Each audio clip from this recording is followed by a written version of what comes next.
Hi, my name is Red Means Recording, and this is Jeremy. That's not right. Hi, my name is Jeremy. This is Red Means Recording. We are back on the Polyend Tracker for its official release. That's right. It's finally out. You can go buy it. I already did a big live stream on this where I went through a lot of the features back in an earlier firmware. So if you want a deep dive on that, go watch it. Let's see, up here? Yeah. Or watch Loopop's video about it. He did a really, really great walkthrough as well. There's been a bunch of firmware updates and stuff since then, and of course now you can go purchase it, so I thought I'd do a little revisit of it. First I'm going to play the track that I made for the release of this that is included. It should be included as a demo track within the tracker when you buy it, and then we'll go through the performance and talk about it. Again, if you want a deeper dive, there are other videos about that. But yeah, let's get started. Here is my demo track.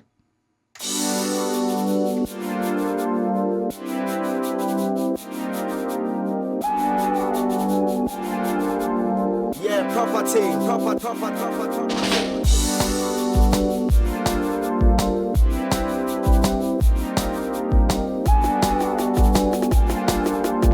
Yeah, property.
And that is the track killer sound that I made for the demo track collection that will come with the Polyend Tracker.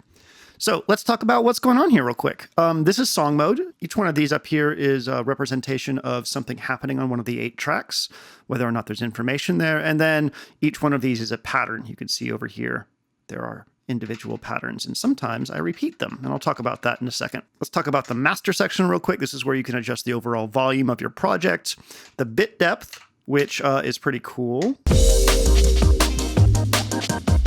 So you can start getting like 10-bit or 12-bit, depending on like how grungy you want to go, and it can get pretty nice there.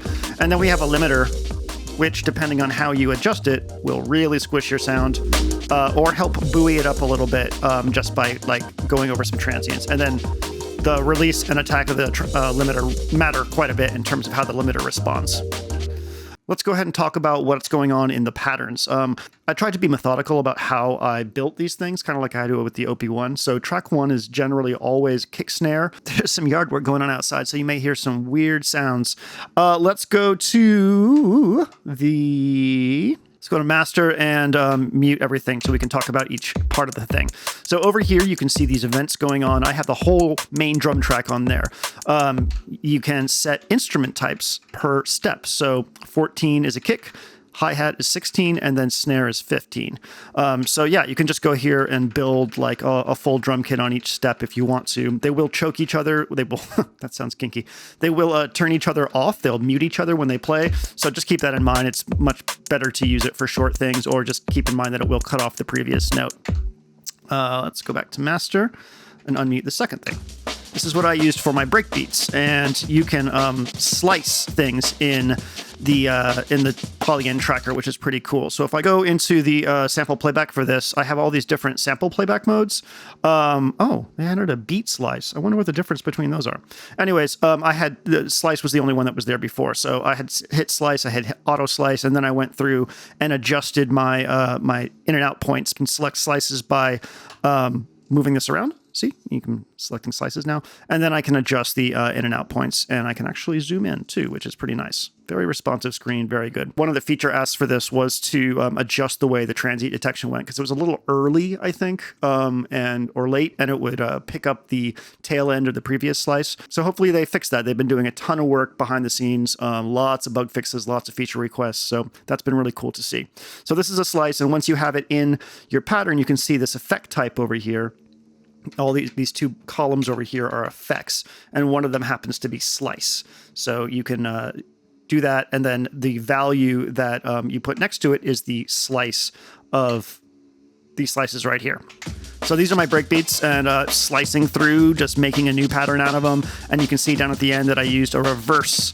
I used a reverse thing on it. So let's go ahead and go down there. See that little reverse effect? That's another effect that you can add, and I did that a whole bunch for my breakbeats. I think there's a bunch of patterns that use that. Yeah, and here's one that's even got more slices where I changed it up at the end. This would be a fill pattern. And I actually switched between different breakbeats there, which is pretty cool. You can see the instrument type changes. So that's one way to do that. Let's see. Next up would be track 3 is primarily bass. You can see that, you know, those sub bass hits are there at the beginning in instrument 18.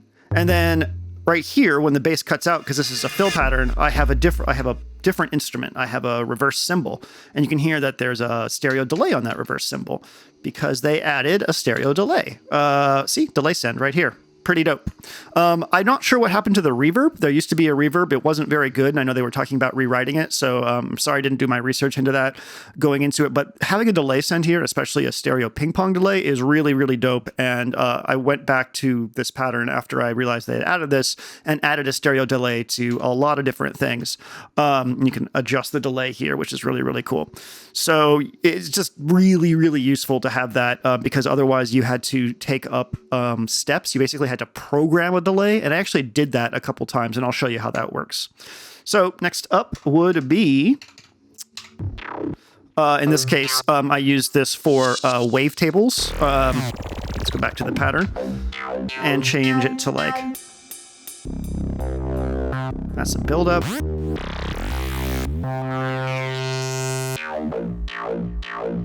Let's go ahead and unmute the other wavetable channel too. There we go. All right, this is a crazy pattern. So you can hear that we have our bass over on 3. We're going to mute that in a second. So these are the two wavetable tracks.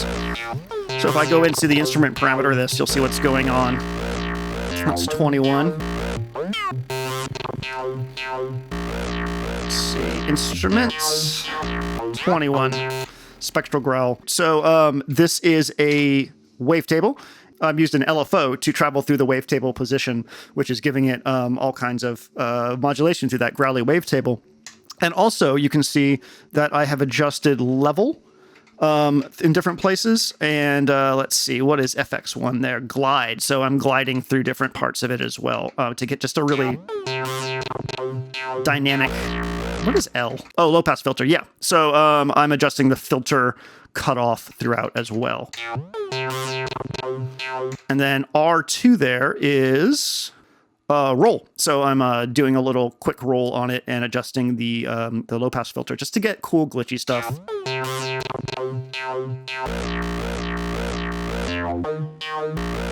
And then if we unmute the other, this one right here, this is a different wavetable, nice and growly. Same thing's going on. You can see L for low pass filter, glide, and then chops. I think I just aped the previous channel onto this one. So together you just get a nice big...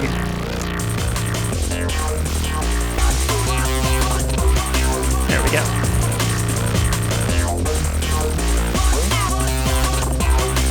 All right, so let's go back to a different pattern because I think I lost... Yeah, how about when we kick in? There we go. All right, so let's go through some other channels. 3 already talked about is bass. Nothing on 4 and 5 here. Those were those wavetables were before. 7 and 8 I used for melodic pads and effects. I think 8 I usually used for effects, and then 7 I used for melody. 6 was open for melody as well. Let's go ahead and mute these so that we can investigate them. Okay, so this is the pad channel, and you can see that I'm switching instruments there. Yellow is the instrument, and that's because each chord was a different chord. Each sample was a different chord, and I'm switching through them to make the progression. Obviously, it's hard to do polyphonic stuff on this. If I wanted to make a chord, I'd have to like string it across like 3 or 4 channels and then resample it or something like that. It's possible. It's just not, easy because it's every channel is monophonic. But you can get a lot with manipulating samples in this way. It's kind of like using the Digitact in that, like, if you have a bunch of chord samples and you want to go through them, you have to like parameter lock each step to pull in that different sample. Actually, it's really similar to that. Here, you just get sort of a more visual interpretation of it because you can actually see what instrument is assigned to each step, whereas in the Digitact, once you've step locked something, you've parameter locked something, you have to click on it, and then you can kind of infer from the way the interface changes, like what has been done to that. But with the tracker, every single thing that you've done to each step is right there. You have your instrument type, you have your 2 effects channels, and you have your note value. So that's an advantage to the tracker system or this particular type of sequencer is that, like, while it's limited, you can see exactly what you've done to each step, which is cool. So I'm switching between each chord. And then at the end there, I'm using the position effect. So position in the sample, moving from left to right throughout the sample duration, which gives the ability with this particular chord, which has sort of a filter cutoff thing, to move through that filter cutoff. This position thing is really, really good for when you are, like, let's say you've got like a long pad or a sweep or something like that. You can use position to move through it, and you can do it in a gated way because, each step can have a different position assigned to it. So one of the things I used to do all the time with a tracker was like have these like long morphing pads and just like slice through them using the position effect, which is really cool in my opinion. Let's go over to track 8. Track 8 is usually effects. So I have a bunch of effects things. We'll go through each one of these little sounds here after we talk about pattern stuff. And you can hear that stereo delay working on there. There's a crash, depending on what, and then vocals as well. Yep. So remember how I said you have to program delay? What I meant by that was that, like, like the way that this particular pattern is programmed. Let me just play it for you, and then I'll talk about it.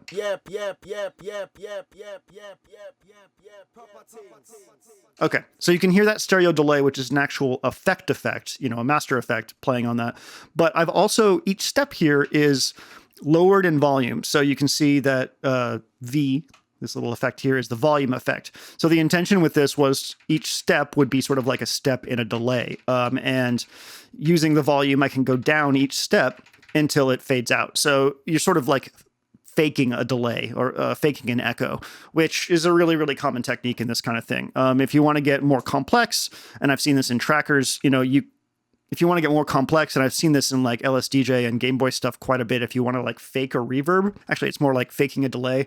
If you want to take your entire pattern and copy it and then paste it either on another track, depending on how many tracks you have, or within the same track, and then scoot it a few steps down and then turn its volume way down. So every single time the melody hits, you also are having a little echo hit of it. It's not like a send where you just send off the information to a delay and the delay does the work. But luckily we do have that, you know, we have a delay. So this was a really, really good addition to the whole Polyend Tracker, and I'm very welcome because, you know, I can still do this technique, and I might do something like this in Ableton too, but I also have that nice stereo delay to add to pads and stuff like that, to just have a little bit more sonic interest. And for this genre especially, it works really well.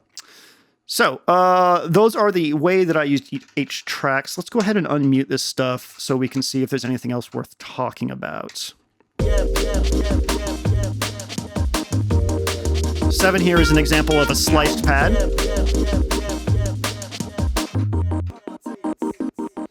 So see, I'm moving through the P, the position.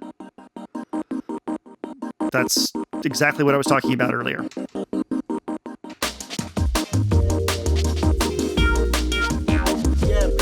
Six has got that sort of high Rhodes chord. And then I'm starting to bring in the wavetable here. You can see down there, there's a FAD. This would normally be where a note event would go. Oh, that's cool. I don't remember them adding that. This corresponds to this keyboard, so that's nice. But if I hit record here, I can change this. So you have off, which will just cut the note off, I believe. Cut, which should be the same thing. Fade. And then you start getting into...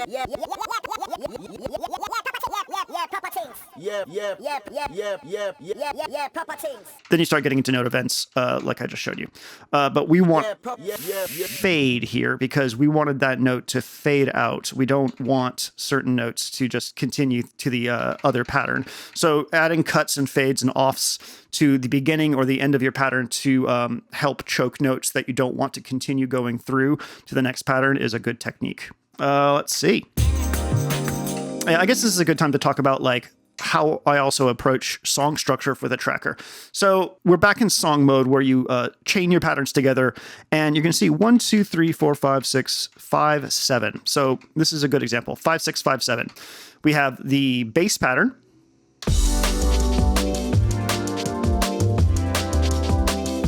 Pattern 6 is going to have a little variation. Then back to that bass pattern.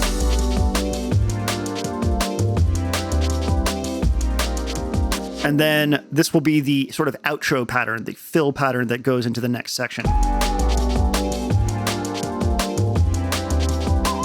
beat drops out or changes, and then we're in the next section with pattern 8. So I do this a lot. Let's see, where else is another example where something repeats? 12, 13, 12, 13, 14, doot, doot, doot, doot, doot. I know I do this again. 24, 26, 27, 28. Yeah, here's another one.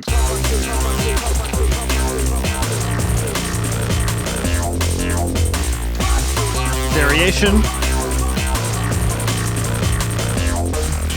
Back to that original pattern, the bass pattern, and then the outro pattern.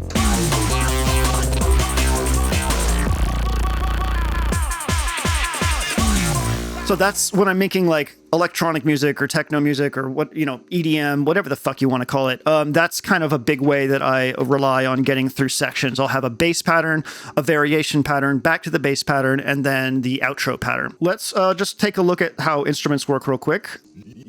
Instruments, yeah. So if you go to Sample Loader, you can see all the instruments that are involved in my track.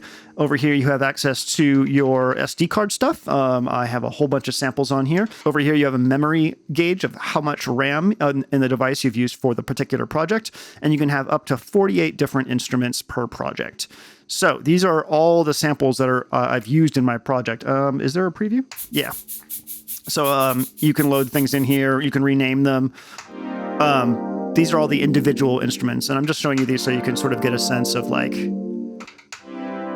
what you heard and what the building blocks for that were. Yeah, proper things.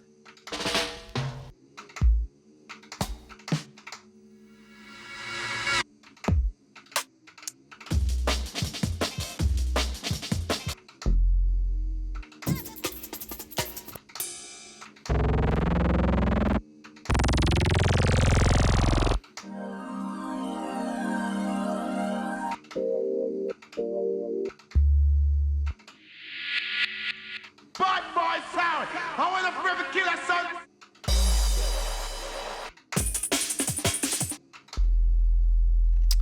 So there you go. Those are the various instruments that I have used or samples that I've used throughout the thing. And then once you've loaded a sample here, you can go to instrument parameters and adjust all kinds of stuff. You can see I got my volume, kind of low for this. Panning, each instrument can have, this is a nice sub bass. So you can pan stuff. You can adjust the tune here. So there's a couple things you might use tune here for.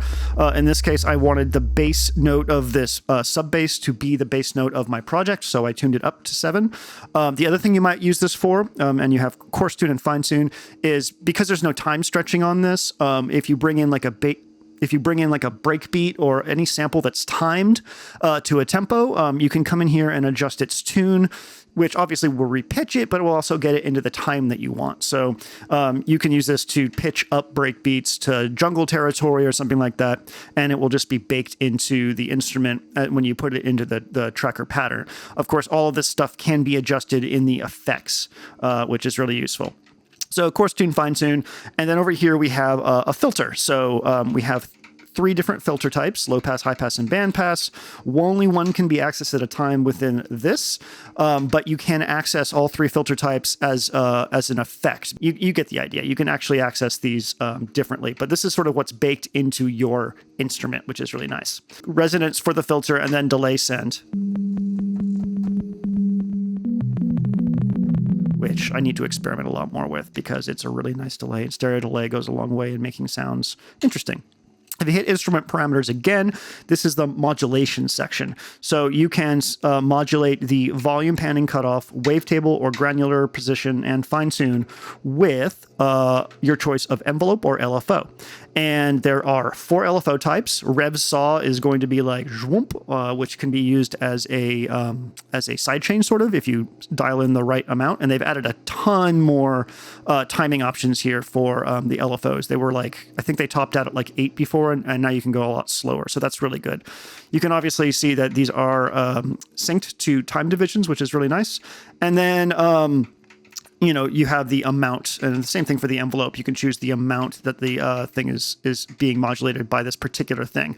All of these can happen at once. So, like I can have volume, panning, cutoff, wavetable, granular, and wavetable are going to work independently of each other because you do have to choose the instrument type. Sample playback. Yeah. So for this instance, this sub bass is a one shot. A forward loop would be looping this way, and you can adjust the loop points. Backwards loop is reverse. Ping pong is going to go like this, which is cool. Slice, which I'd have to hit slice to do thing. Again, I don't know what the difference between slice and beat slice is, but I will be digging into that. Wavetable is going to turn this into a wavetable, so it's going to loop a small section. And then granular means I can move through this as a granular sample. Let's see. Yeah, let's try this real quick. Sample playback, granular. I'm assuming that...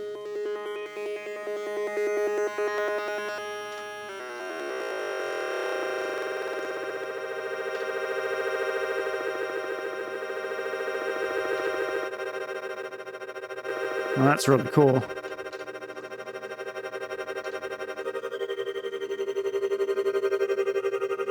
So if I was to go into the LFO by hitting instrument parameters twice, granular position,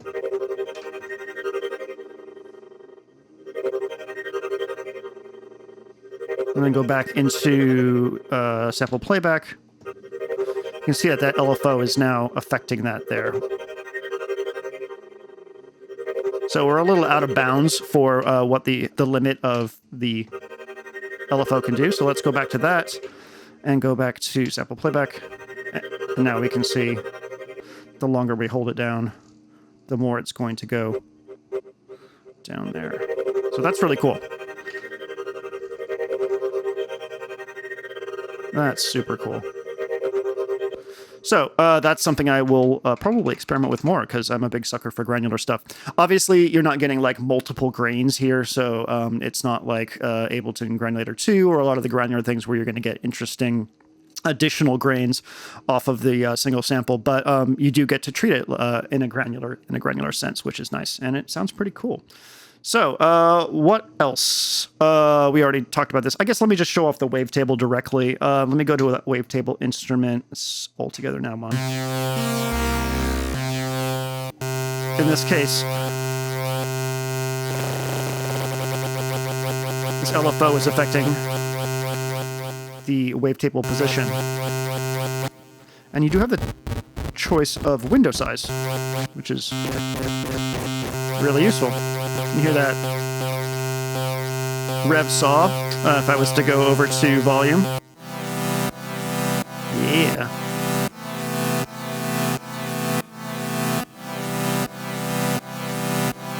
So yeah, you can get a fake sidechain thing going on there, which is really nice. We've talked about the individual instruments. We've talked about some of the stuff you can do with them. We've talked about the structure that I use when I'm doing this stuff. You know, main drums, drum loops, bass, effects, melody and or effects, and then 4, 5, and 6 are up for grabs in terms of what I want to do, but I do want to keep things consistent. There are very few cases that I went through to a new pattern, to build a new pattern, and didn't stick with this formula. These fill patterns, you can see that my wavetables that you can hear growling are on 4 and 5, just like they will be when I go to the... Let me just show you real quick what... Yeah, snare fills. So over here on my main drum channel, I'm using the volume effect to build up this snare. You can see it iterate. Once you're in the effect channel and hit record to turn the little icon red, you are now adjusting the individual step there. So yeah, you can adjust this by turning the wheel here for final control, but you also have access to 1 or 0 through 100 through this. And there's not 100 buttons here, so you're not going to get complete granularity into your choices here, but you will be able to sort of like flesh it out just by pressing, 1 through 48 or whatever. And then at the end here, you can see I have some reverses just to make this interesting. So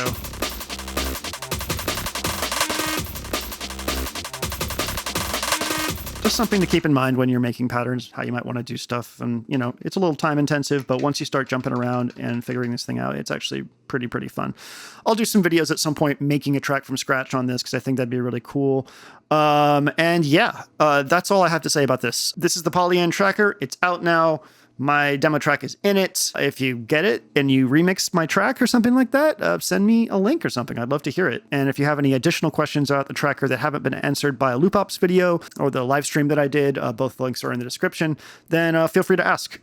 Be happy to answer what I can.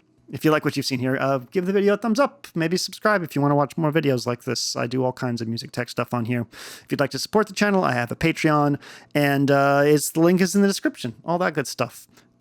My name is Jeremy. This is Red Means Recording, and I hope you have a wonderful day.